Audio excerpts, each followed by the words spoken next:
Welcome to 2 and 2 Makes 5, the Dialogue Project podcasts. 1, 2, 3, 4, 5, 6, 7, 8, 9. As often as I can, I rehearse what I'm going to say first. Right, so grab a seat. I've got my exit box already.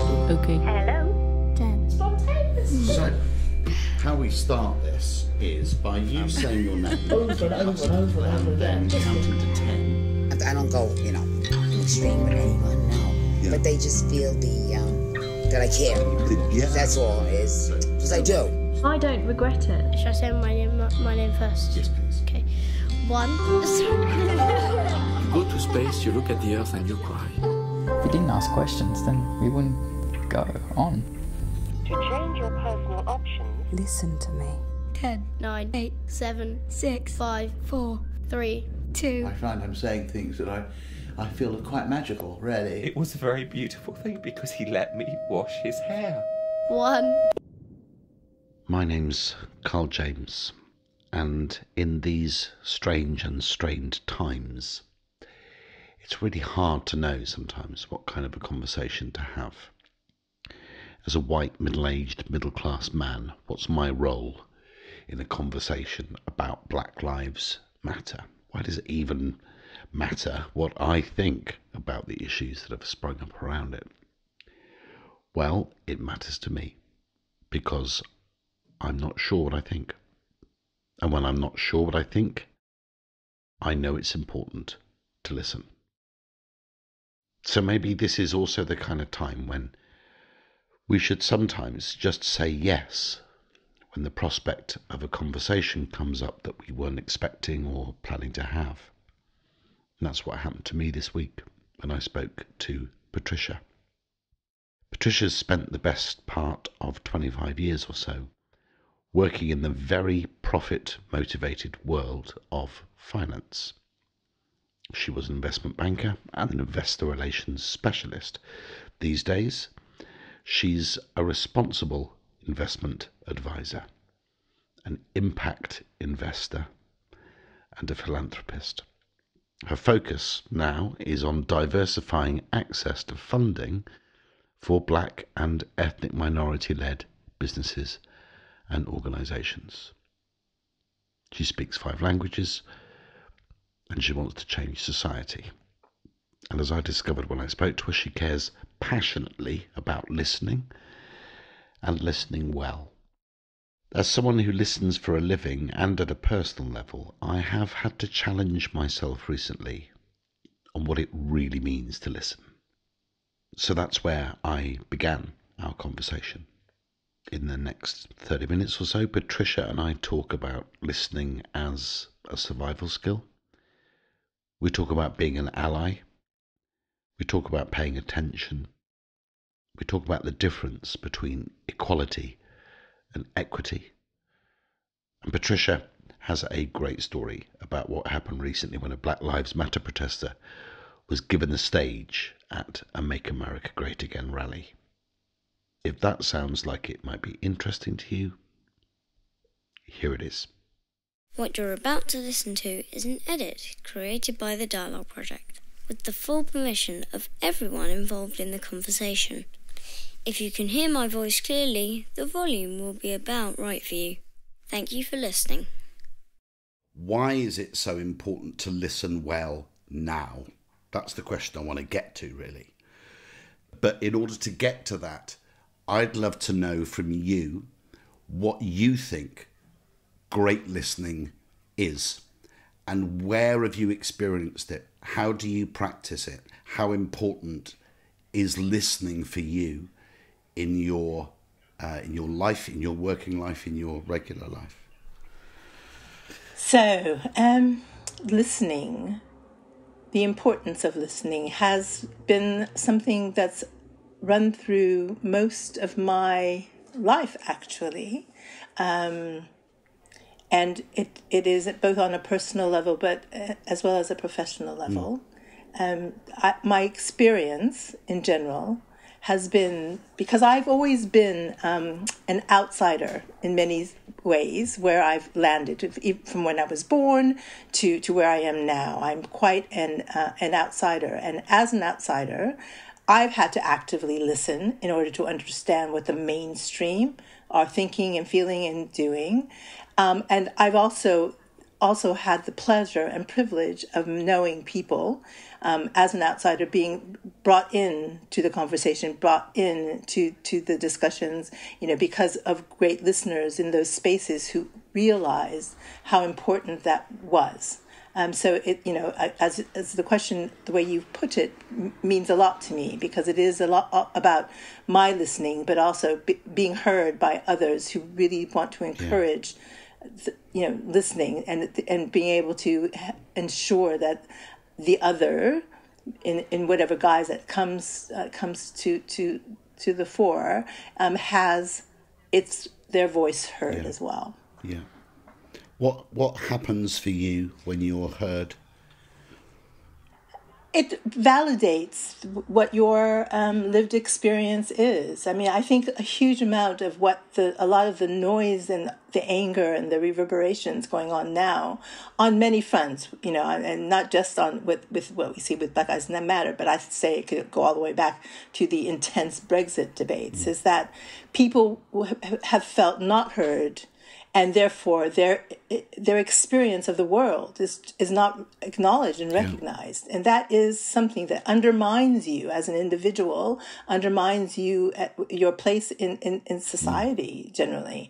And that then sort of requires, or at least drives, a more aggressive response in order to be heard. And so you just get this sort of escalation. And in that escalation, so much noise is happening that no one is heard. Well, exactly. And in a way, what happens, and I know this is true of me, if I'm not being heard, and I'm still learning on how to make it easier for other people to hear me, because sometimes maybe I get in my own way a bit. But I know when I'm not heard, I think people often give up trying to be heard, and they just have to go a bit further back and go, well, God damn it, if you're not going to hear me, then at least notice me. I'm here. And what do I have to do? And that's become a rhetorical question, isn't it? What do I have to do for you to pay attention to me? Yeah. And I think that's some of what we see. That's where where instead of just, look, I've got a great idea. I've got a great idea about a different way to run society. I've got a great way that we could be different in this business. If that's not even, the door's not even opened, then you start to bang the door down and make some noise, right? And that feels like, maybe that's necessary. Maybe you have to bang the door down to get in the room to have a chance of being heard. Maybe that's partly what's happening. I think it is a lot of what's happening, definitely, and I think it's unfortunate in the great sense that the need, not the need, but the right to be heard, and if you look at it in the context of things going on now with sort of the clamor for racial justice now, it is because this is not an old problem, right? This is not George Floyd's death, was a tragedy, but a tragedy in a long line of tragedies going back decades and decades. And so I think the fact of not being heard for that period of time, and I'm sure women, and looking at sort of the gender bias as well, but not being seen and heard for the years of that, does then make it even more likely that the volume is turned up, and and the demand for recognition and acknowledgement is even that much stronger. Tell me a little bit more, Patricia, about what you said at the beginning there about, I mean, it stopped you in your tracks, didn't it, when I asked you the question? It was really interesting to see you. Yes. And clearly because it's important to you. Tell me more about that idea of you being very used to listening, because you talked about being the outsider, the stranger in the midst of others is what I heard. Yes.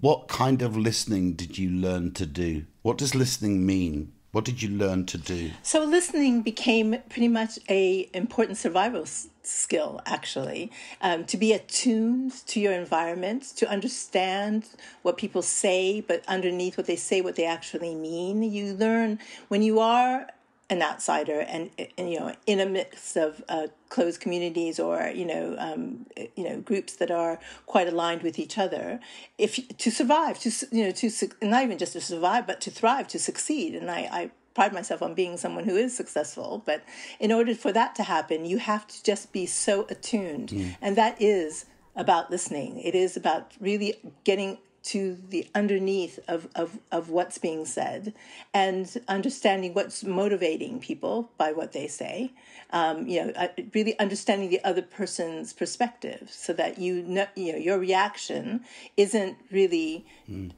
driven by what's the obvious layers that you might encounter, but trying to understand what's motivating them so that you can then adjust. You can pivot. You can manage your responses so that you are not contributing to triggers, but you are also, and this is really important to me, also helping to move the conversation forward. I think that is important. I don't just listen and sort of hear another person's perspective and then sort of just keep quiet and just put my head down and escape scrutiny. I am always someone who wants to move the conversation forward. But I think I'm able to do that because I have listened to what the other person is saying and what they are looking for. I think, listening is one of the most powerful things that you can do, I think it puts you in an incredible position. Now, if you're the kind of person that then wants to use that deeper, richer information, to sell somebody something or to manipulate them or use that information against them, then great, go ahead. But, that comes down to what kind of person you are. But I think, if your purpose, as you suggested there, is to move things on, to create change, right? Then listening for me is the requisite. Otherwise, what the hell else are we doing? What the hell else are we doing? Yeah. We're just shooting in the dark, right? Until we've heard the other person.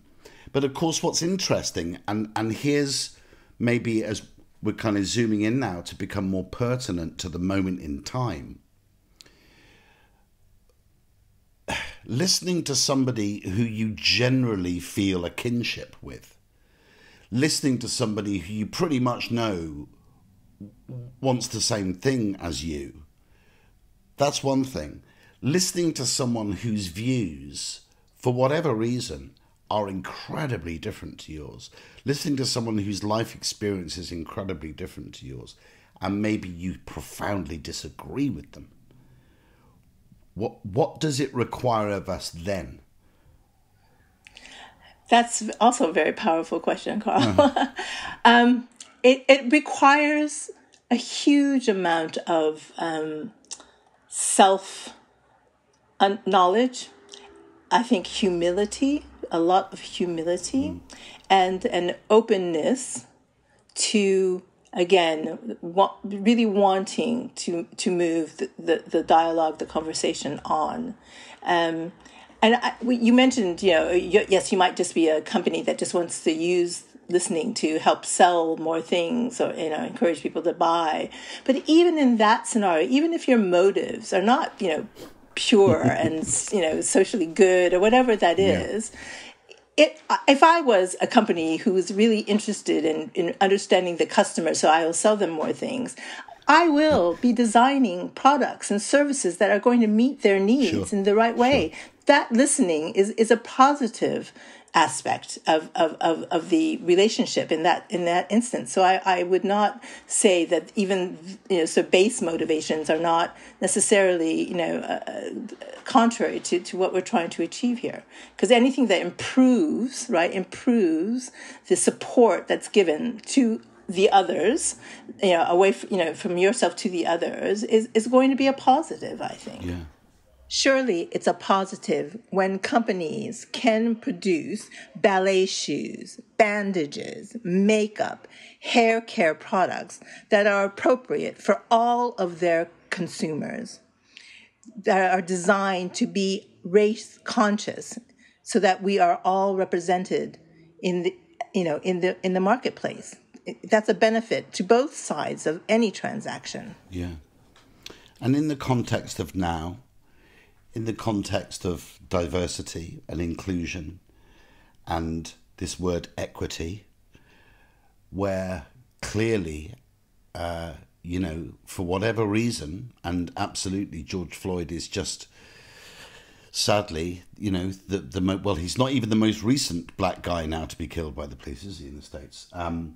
But clearly it's coming from a longer, deeper, more entrenched kind of dysfunctional way of society operating when it comes to race. For some reason right now, there does seem to be, I'm not going to be naive and say, hey, everything is going to be great. This time we've all woken up. We know that probably isn't true. But still this feels, would you agree, it feels a little bit different this time?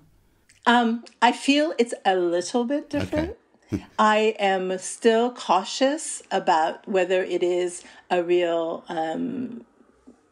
groundswell and big shift, because, again, when you sort of listen to what's being said, and the sort of the statements made by companies and by individuals about, around, we support Black Lives Matter and we are going to, work to address these injustices that we see.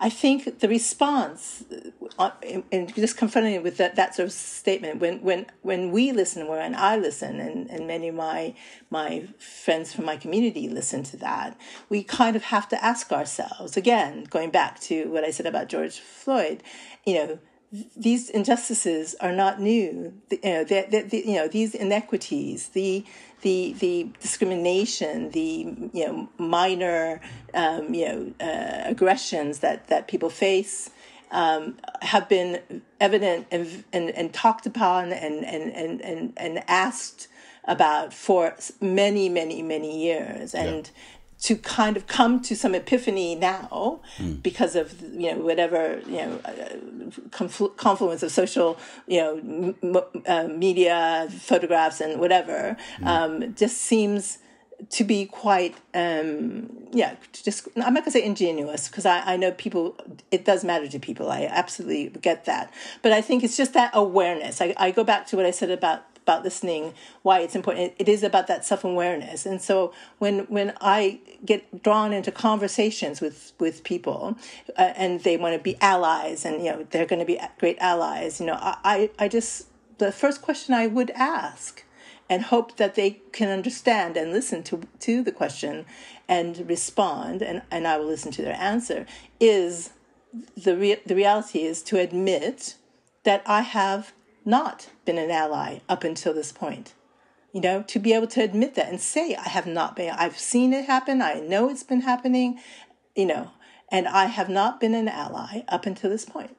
And from that moment, I think there's an opportunity to move forward again and to continue the conversation around, what that means, that kind of allyship, that kind of support, that kind of just, again, understanding of our individual contributions to any given situation. Yeah. So that's a beginning, isn't it? Yeah. I have not, until this moment, I have not listened to you. I have not intervened. I have not paid attention.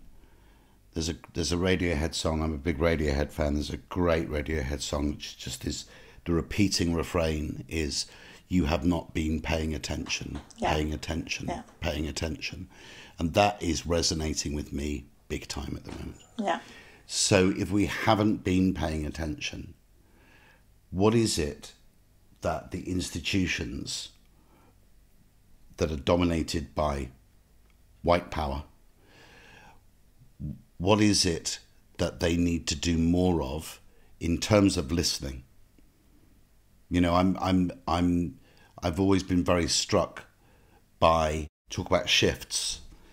You know, whether it was in South Africa with the Truth and Reconciliation Committee, with Northern Ireland, in Mexico with the drug barons, you know, in dialogue terms, these are all like, you know, shining examples of where change happened and conversation, real dialogue happened where it had previously not been happening.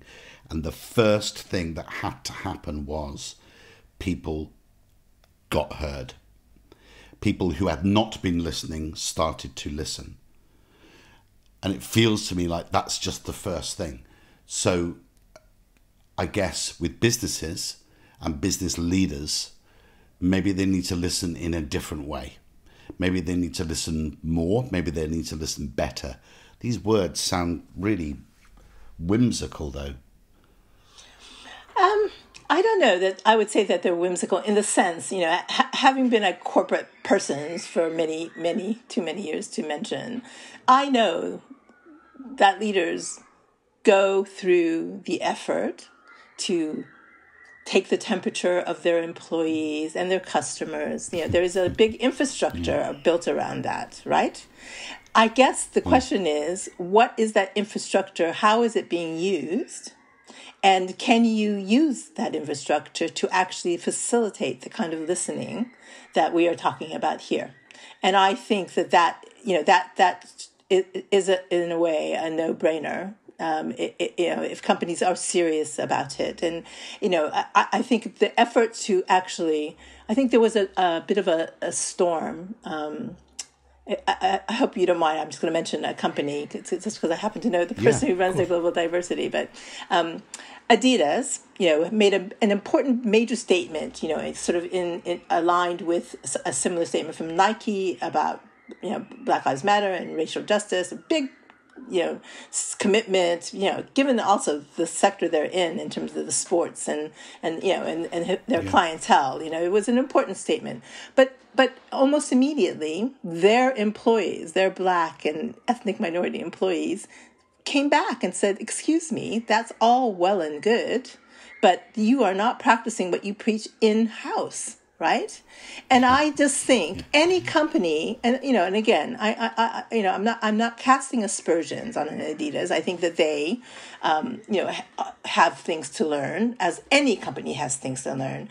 But that's the whole point. That humility I'm asking for is that we need to learn, and one of the starting points for learning is to listen, and the first point of listening is with our own people, right?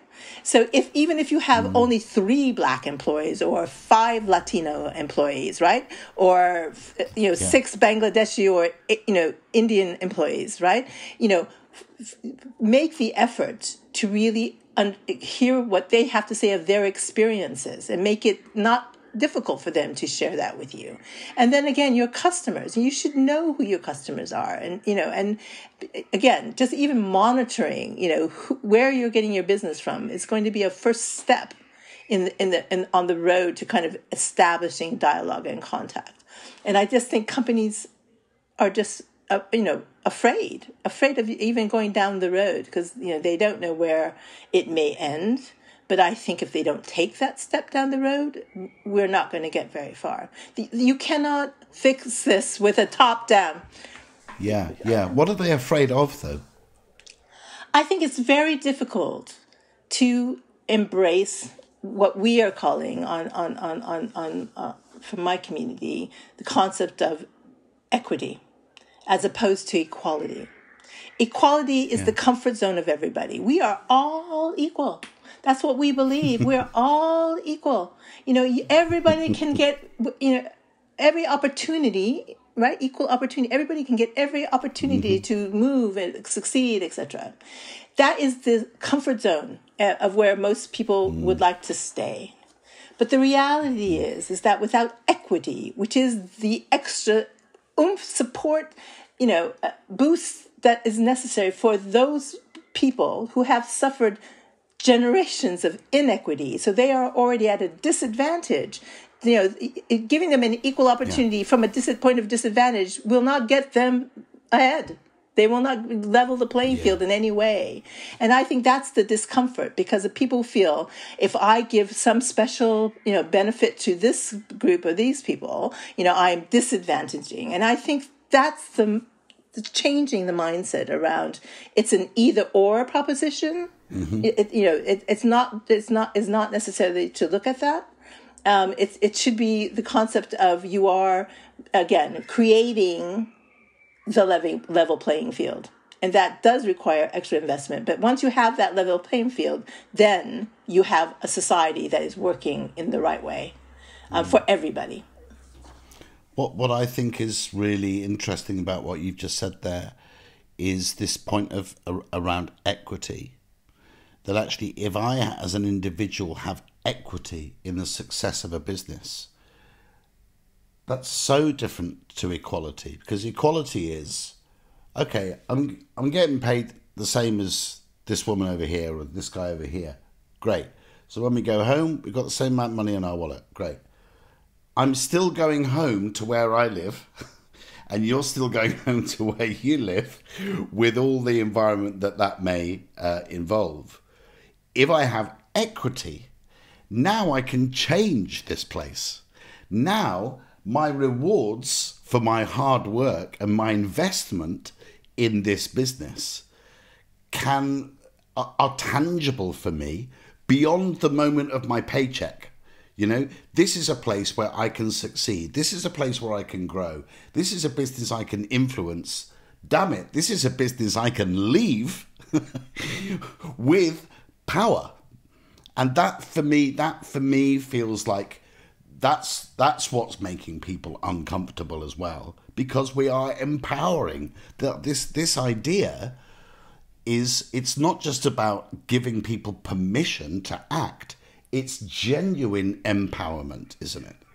That's what's required. And it's that either or situation. It's a zero sum, people in power are viewing it as a complete zero sum game. Yeah, and I'm going to lose everything I had. The fear, exactly. Yeah. Exactly, and that's what we need to get people to move beyond.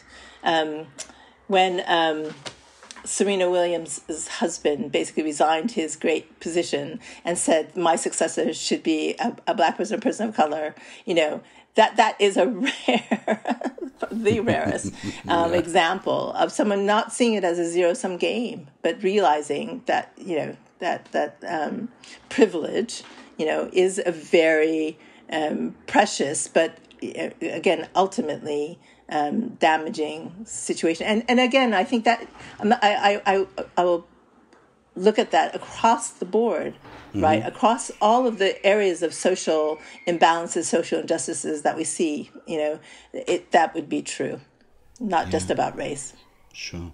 I would like to just give you one little example of listening, just because it's just fresh in my mind, and it is very, very comical in one way, but heartfelt in another, or heartbreaking. So There was a rally in America, right? A Donald Trump "Make America Great Again" rally, at which, in that same location, was a Black Lives Matter rally. So you can imagine the tensions, etc.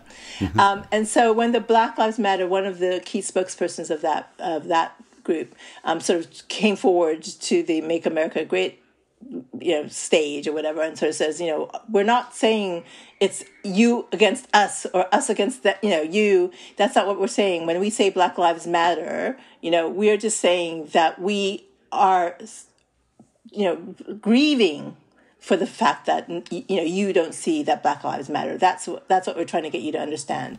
Okay. And then the organizers of this rally, "Make America Great" rally, invited him to the stage, and he got on the stage to make his arguments and well thought out arguments.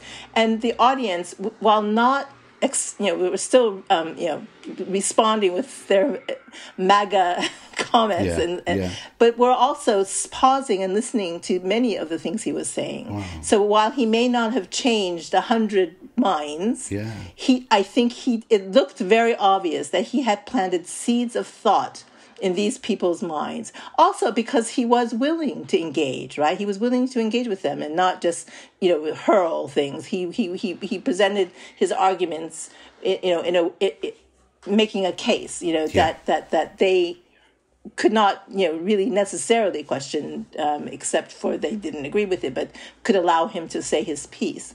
And I thought that was quite powerful. It was quite a powerful image, and it was very, in this gloomy sort of, time sometimes, even if, it wasn't, again, a major moment of transcendence, you could see the light that was coming in to many people's way of thinking. Yeah. And I thought that was positive.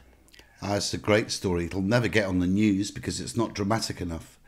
But it's a really important story. So what I hear in that story as well is his tenacity and his courage, probably, to stand on that stage. Yes. And his preparation and the capacity he had to articulate himself well.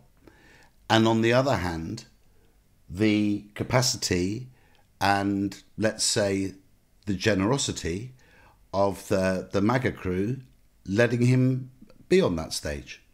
Great. That's all that needs. That's a starting point, right? Exactly. We'll take that as a starting point. That is a starting point. That's what didn't happen in Brexit, right? Yeah. Nobody got on each other's stage and had a chat with people who they disagree with. Yeah, okay, great story.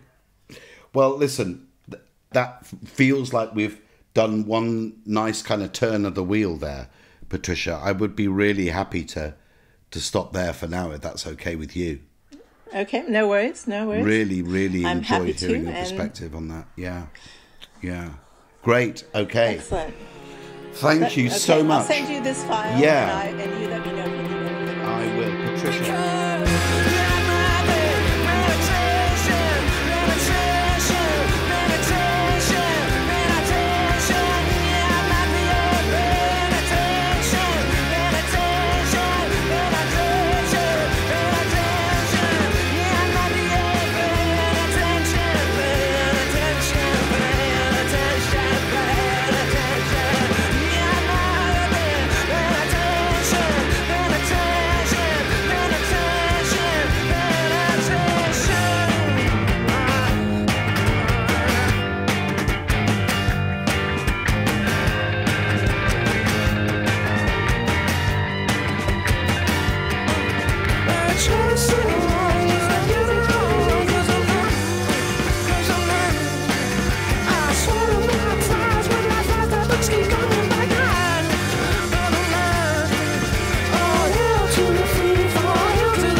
Thanks for listening.